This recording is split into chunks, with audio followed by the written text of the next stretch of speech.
Oh, it happens for most events. A whistleblower contacted us saying she nearly paid triple the amount for an upcoming event at the Fargo Dome. The catch was the tickets weren't even on sale yet.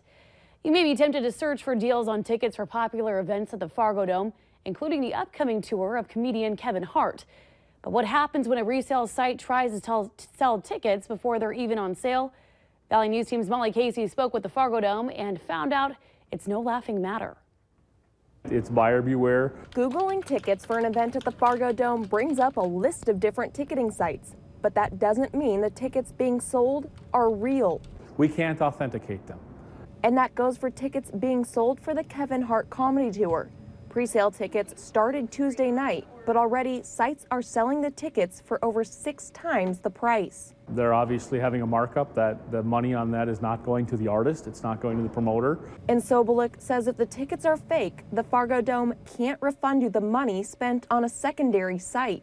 But how can someone sell a ticket that doesn't exist? If the tickets are not on sale yet, they're just hoping they're going to get a hold of those tickets and then sell them.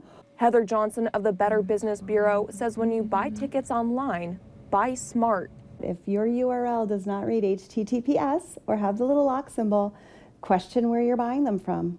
Johnson also recommends using a credit card to purchase tickets online, so if the tickets are fake, you can reverse the charges.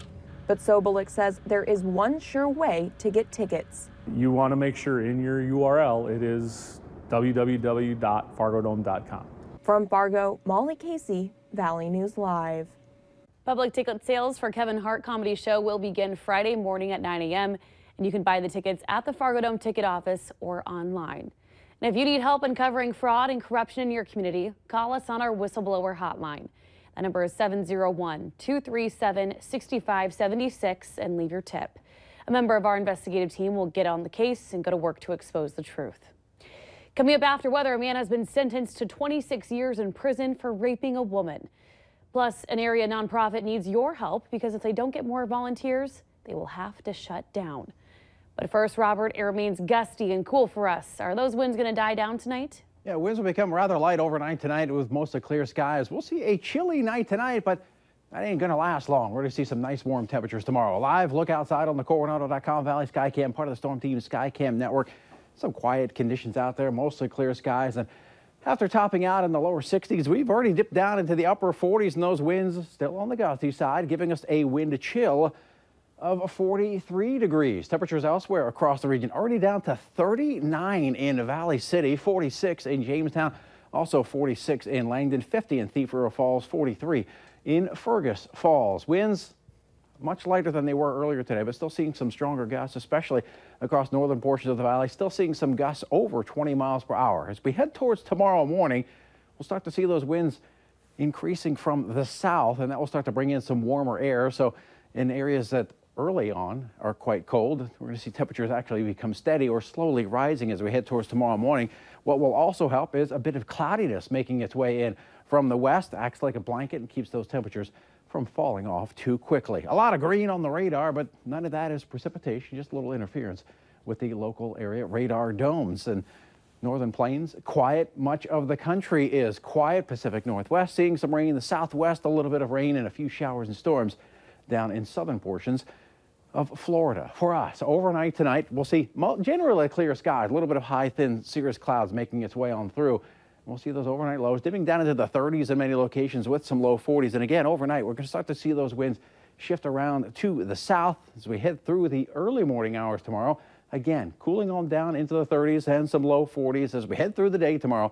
Some strong southerly winds out there. It's going to be a breezy day. Could see winds gusting as high as perhaps 30 miles per hour at times. But look at the temperatures.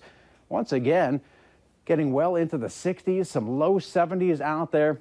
So after one cool day today, back to well above normal temperatures and clear skies throughout much of the day. Here in Fargo, we'll start off the day with temperatures in the upper 30s, but a rapid warm up by lunchtime, already getting up into the lower 60s. And as we head toward the latter portions of the day, temperatures warming into the lower 70s. Picture of the day, a spectacular sunrise in Argyle. Thanks so much to Rod for sending that in. Going to use that as the backdrop to our 7-day forecast. And if you like Thursday, you're really going to like Friday. However, breezy conditions will give way to windy conditions on Friday. Hold on to your hat both days. Mid-70s Friday, cooling it down over the weekend. A few showers possible Saturday and again on Monday. And after cooling way down into the upper 40s for Tuesday, we're going to warm it right back up into the upper 50s for Wednesday. It's so nice to have these warmer temperatures, but with this wind, it still feels pretty chilly out there. It won't for the next couple of days, though. Good. Yeah, this evening, early tomorrow, it's going to feel kind of chilly, but then later on tomorrow, later on Friday, it's going to feel nice. Awesome. Thank you, Robert. You got it.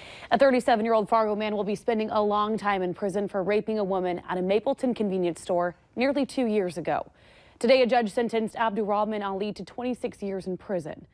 Ali was convicted of 5 felonies, including gross sexual imposition, kidnapping, and aggravated assault.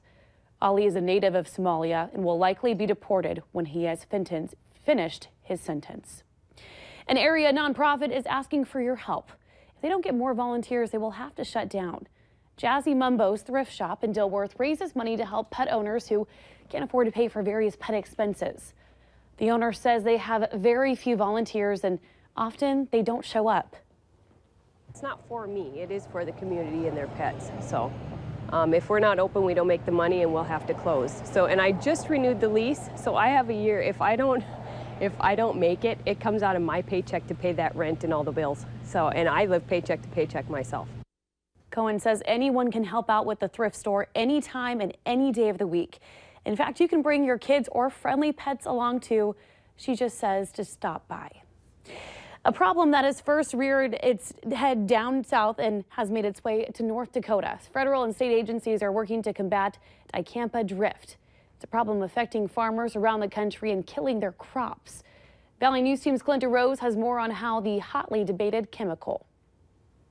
Recently, genetic modification has let farmers use the chemical dicamba on soybeans, which are usually sensitive to the weed killer. Farmers use this product because they were looking to improve their weed control. And by all accounts, they accomplished that objective. Unfortunately, the miracle herbicide has come at a high cost. Farmers here in North Dakota have been reporting dicamba drift, an issue where the chemical is carried by the wind from one farm to another. If the farm that dicamba drifts to doesn't have the genetically modified plants, it could damage the crops or even kill them outright. We were hoping for the best, that we wouldn't have those issues up here, but there was clearly a lot of reported damage around North Dakota. In a survey done by the North Dakota Department of Agriculture, 207 out of 215 respondents reported dicamba damage to their soybeans.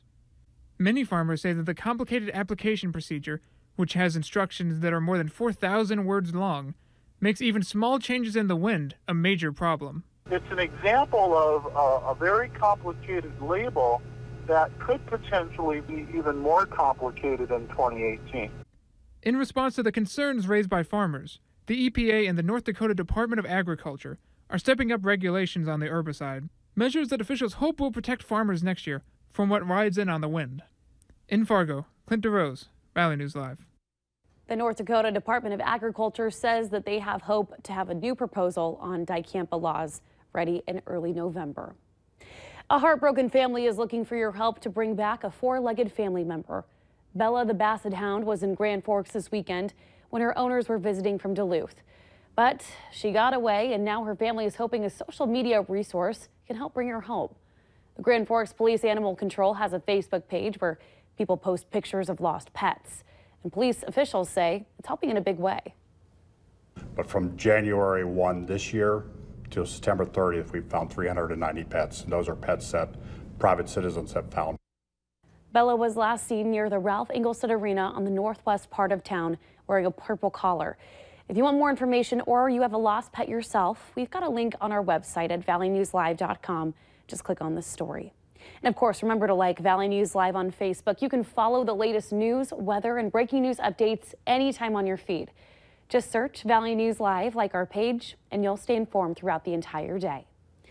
Up next, those who play the Mega Millions lottery are in for some changes.